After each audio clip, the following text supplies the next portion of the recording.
So in this first step for the exercise for this week, we're going to look at using Illustrator to create and edit shapes. So we're going to be introducing a couple of processes and tools in Illustrator. And so for those of you who are just using Illustrator for the first time, just know that there are going to be some basics videos that are also going to be offered for this module. So if anything is seeming too fast for you, then just refer to those videos first. But for some of you who are starting Illustrator for the first time, this might be the right speed. So just make sure that if you are getting lost, you are referring to those other videos where I'm going to go into some of these first steps with Illustrator a little bit more in depth. All right, so for this first step, we're going to be working with Illustrator to create shapes, and then we're going to be looking at a couple of ways to streamline that process that's going to make your life a lot easier as you are getting to know this program and as you're using it to its full potential. So first thing first, once we're in Illustrator, this is kind of the default workspace environment. You have, just to orient everyone, it's pretty similar to Photoshop in terms of the layout and the workspace. There are a few key differences when it comes to navigating Illustrator, and I'm going to go into those a little bit later in this video. So you have on the left-hand side your toolbar. On the right-hand side, you have a list of windows that you can and tabs that you can pop out. And if you go up to Window and then select these different tabs, you can actually move them into this toolbar here on the right. So this is where you can kind of customize things. This is the default toolbox that comes with Illustrator Creative Cloud versions. So pretty similar to what you're going to be seeing with CS6 as well.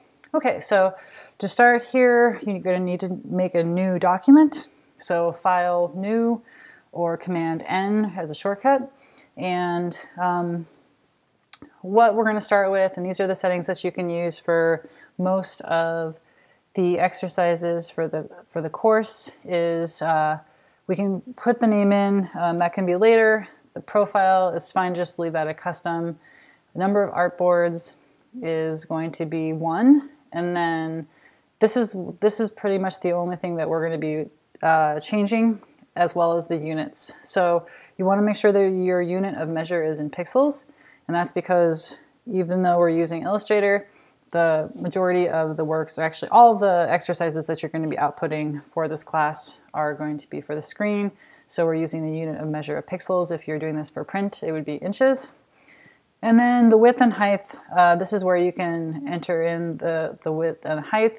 And for these, for this exercise, I've entered in 1,000 pixels by 1,000 pixels. And if it says something different in the written instructions, then follow those. But I think that this is probably going to be the size that you're going to be working with. So as far as the advanced goes, color mode, you can either select CMYK or RGB. And it really depends on which one you're more comfortable using. And that will affect a couple of the tabs and the way that they're formatted up here. But otherwise, just know that this is something that you can always change after you have made your illustrations or made your images within Illustrator. So you can always change this back. And that's one of the cool things about Illustrator, is that because you're not working with pixels, you get a lot more control with all the visual components that compose your image.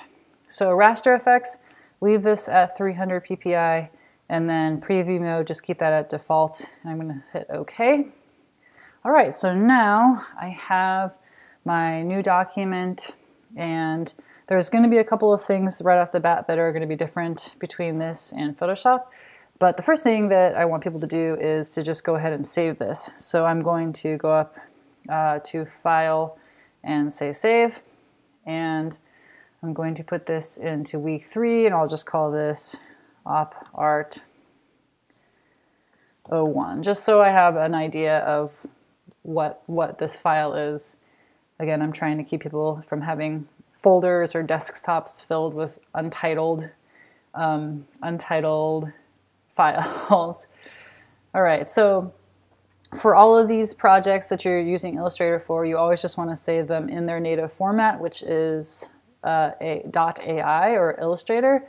And all of these things, just go with the default. Whatever version you're using, the defaults are going to be what you are going to want to choose. And you can always, because of the vector file format, you can always change these. And you're also going to be submitting all these as different types of files, and you're going to be exporting these files in order to do that. But that's another step, and I'll be going over that in another video tutorial. Okay, so I have this saved, I know where it is, I know what the name is, and I have my artboard, and right away I just wanted to talk about some of the differences between Illustrator and Photoshop. So I'm going to go over to this toolbox on the left, and I'm going to select this shape tool. And so underneath this polygon icon, there's a number of different tools. And if you're opening Illustrator for the first time, most likely it's going to be the rectangle tool that you see first. So I'm actually going to start with that because it's the most basic, and just show people how you can use this tool to create basic shapes. And this is going to be something that you're going to use as you get to know Illustrator to create your final image that's inspired by one of Bridget Riley's op art paintings. So I have this tool selected, and then I'm going to drag this out in the canvas area. And you see I'm seeing this little outline, and this is showing me where it's going to, how it's going to apply the shape. And then when I unclick, it has now given me this one shape. Okay, so let me zoom in here because this is one of the first differences between Illustrator and Photoshop that I really want to highlight. So you see that I've completed drawing this shape, and if I mouse over a couple of these areas, so if I mouse over these handles, then I'm able to edit this shape. And if I mouse right to the center to that little vertex, if I hold down and then drag, I'm able to move around this shape. But if I mouse anywhere else and drag down or hold down the mouse, I end up just drawing another shape. And then the same thing happens with this shape. So I can sit here and edit this, or I can move it if I mouse over that very center spot. But then if I go anywhere off of those particular points on the screen with my cursor and try and drag, I'm just sitting here drawing more and more squares. And so this is a little bit confusing. So how do I go back and select these squares? So this is the one of the big differences between Illustrator and Photoshop.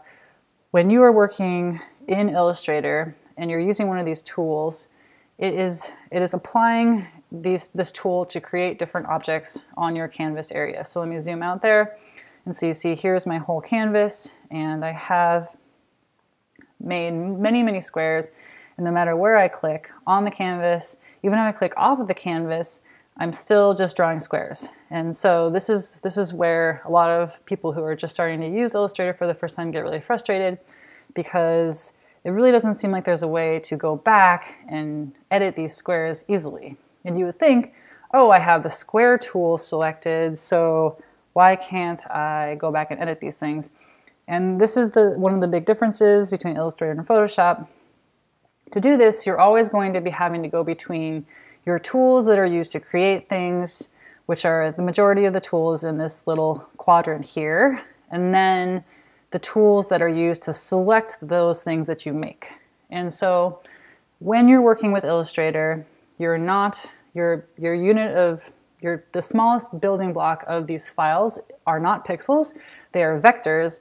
And Illustrator, instead of looking at pixels and that being the smallest scale of measure, or the smallest unit of all of the different objects and all the different visual elements in the artboard or in the file, the smallest unit is pixels, and is vectors, and those are really differently. So instead of seeing things as a pixel on a layer, it's seeing every single object, every single point you draw, every single line you draw, every single shape you draw as its own individual object, which you can then select and change the parameters of, or change the properties of, and you can also transform those objects and move around those objects independently of these other objects. And in order to do that, once you've created these objects, you have to go up here and select the selection tool, which is this black cursor icon. So the shortcut key for this is V, and that is probably the most important, one of the most important shortcut keys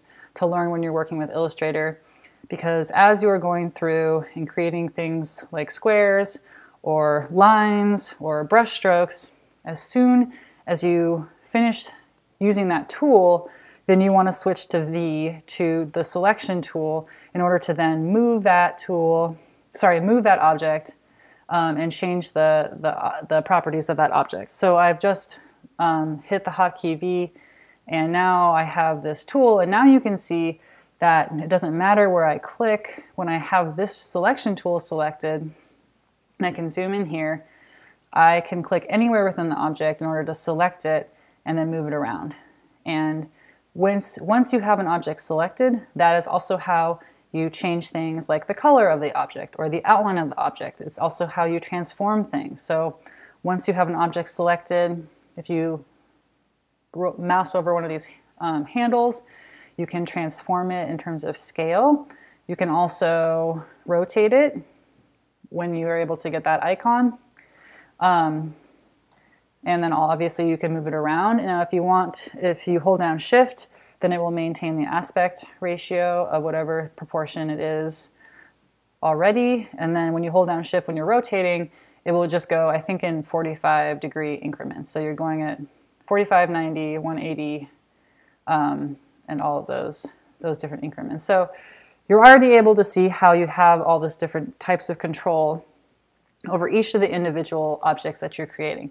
And another thing that I want to show, and another big difference between Illustrator and Photoshop, is just how Illustrator deals with layers of objects all within a single layer. So I'm going to go over here and expand out the Layers tab, and the layers can work really similarly, I guess, in terms of concept compared to Photoshop, but then there are some major differences here. So as you can see, all of these layers, there's only one layer in this file, and all of these different squares or rectangles are in a single layer. And so if this were a Photoshop file, if this square were moved, you would have kind of an L cut out here, because these pixels that were on top of these other pixels would be overwriting these pixels. However, I can move this and then it maintains the integrity of the object that's below it, and that again is because Illustrator treats each of the individually drawn objects as independent little entities, as independent little components, and nothing that you do on top of those objects with another object is going to compromise or overwrite any of that information. So you can move all these independently, and they are not overwriting anything. This is not pixel information, this is all vector information, and these are all treated as their own little objects. So that is the basic rundown of one of the most basic shapes, and just how to use that creation tool to draw these shapes, and then how you have to switch to that selection tool in order to select them and move them around. Now, if you wanted to select multiple ones, you can hold down Shift and then click multiple ones. Another way to do this is to just draw out a little selection area when you have that selection tool selected, and then that will select anything within that area. If you select this lasso tool, and this can be a little bit complicated, but if you draw that around a specific area, it will select just the points and the vertexes. So those are these sub-objects within larger objects like shapes. So then what you can do with those is you could go and then edit those and move those and transform those independently. We're going to get into that with more advanced shape editing, so don't worry about that for this step. And another thing that you can do is that you can use shortcut keys, or you can go up to Select. So Command A, similar to Photoshop, will select all of the objects on a single layer or multiple layers, depending upon which layers you have locked or unlocked. And then clicking outside of that selection will just immediately void the selection, or you can also do Command D does not work.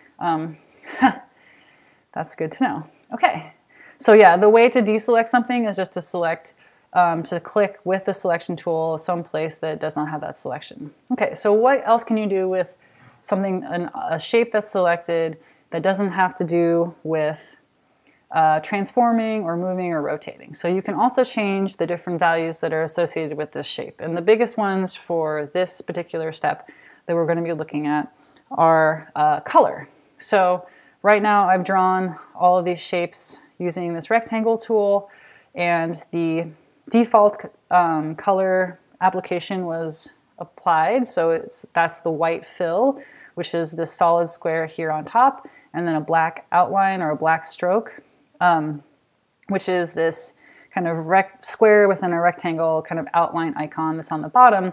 And what this means is when you have one of these selected and one of these is on top, then if you double click it, then you get this color picker that comes up. Or if you have this on top and you're using the color tab, which is where I tend to work more, that means that that's actually the color as you're going through these little sliders, or using this color picker, this kind of smaller color panel picker down here at the bottom of this tab. That's the value that's actually being changed, or the parameter that's actually being changed. So the one on top is the one that's being changed. So I just changed this fill of this rectangle to green, and then the outline I can now change to gray. And the best way to view that is to using the selection tool to just deselect, so that you don't have these little bounding box things or these other kind of guide visuals that you see here. So the way to apply, again, these different, how to change these different properties of these objects is to select a single object, and then you can either change it over here when it comes to the color, or you can change it over here on the right-hand side with this tab. And so this allows you to change the fill, and then as soon as you make it so that the stroke value is what's on top, then that allows you to change the stroke value. And then I'm going to click out of there just to see. Okay, so one thing I want to show is if you don't have anything selected, you can sit here and change this as much as you want, and it's not going to matter. But this is also how you are able to change things so that maybe you're using the creation tool. So I'm going to go over here with and click my shape tool again. And now when I create new shapes with it, it's pulling from whatever is set in the toolbox and also in the color area. So that way I can create different sized rectangles, but they're all going to have the same color values associated to their stroke and then to their fill. So what I'm going to do now is I'm going to delete everything here, and I'm going to reset this to the default, and I'm going to make one of these, two of these, three of these, and I'll talk about how I was able to do that in just a second. So I also want to show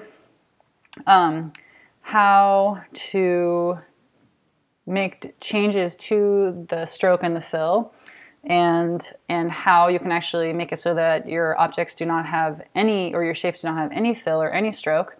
And that is by selecting the object that you want to change, and then going here and selecting this none value. And so that will actually, instead of making it, it treats it as though it just doesn't exist. So that none value, that doesn't mean it's invisible. It just means that there is no stroke applied to it.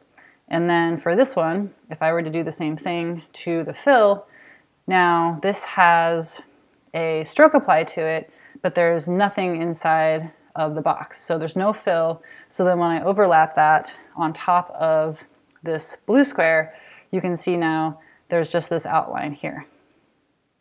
Okay, so now let's talk about applying these properties to multiple objects at the same time. And so this is one of these big time savers that can really expedite when you're creating these images and when you're working with a lot of different objects. So I'm going to, using the selection tool, I'm going to draw a little selection area around these two rectangles. And you see when I look at the color property here, there's a question mark for the fill. And that's because they have different fills. So Illustrator is saying, okay, there isn't a constant fill applied to these two objects that you have selected. But then when I look at the outline, there is a constant outline, or there is a constant stroke. And so what that allows you to do is that if I wanted to change the stroke to both of these to be blue, I could do that. I can also change the weight of that stroke, and that is something that is actually located in this top info bar. And you can go up here and change this to a heavier stroke. So you can make that 4 points or 1. I just changed that to 4 points by hitting these little arrows. And the other place where this lives, there's a million ways to do things, or there's multiple ways to do many things in Illustrator, similar to Photoshop. The other place where the stroke information or these stroke values can live is over here under this, this icon. So you can go to that area, and then that's another way to change the value of these different properties. So let me go back to the color box. Now, if I selected this fill and then applied a color to it, it's going to just apply the same color to both these boxes. So now I have these duplicates here. And now, now that you see that they are the same, when I select both of them, they come up with the no question mark, a blue stroke, and then that red fill. Okay. So you can also do things like take away the fill on everything. And that is, again, I now have these two objects that don't have a fill, and when I place them, let me change the color on that so you can see that these objects happen to be above this darker blue object, and so that's why you're seeing this overlap. So that's one of the last things I want to talk about in terms of layout when it comes to creating these shapes. And it's this idea of the way that things are arranged on a single layer. So let me open up this Layers tab. Okay, so as you see, I have all these different objects, these different shapes that I've made. They're all on the same layer, but I am seeing that there is some arrangement. There is some order to these. And maybe I want to suddenly move. I decide that, okay, I like this order, but I actually want this orange square to exist below this blue square. But I don't really see a way of changing it because when I go to my Layers tab, I'm not seeing these different objects. And they're all on one layer. And so this is another thing that's really different from Photoshop. So the way to change the arrangement or the order that these different objects on the layer are stacked is probably the easiest way is to remember the shortcut keys, especially when you start working with many, many, many objects.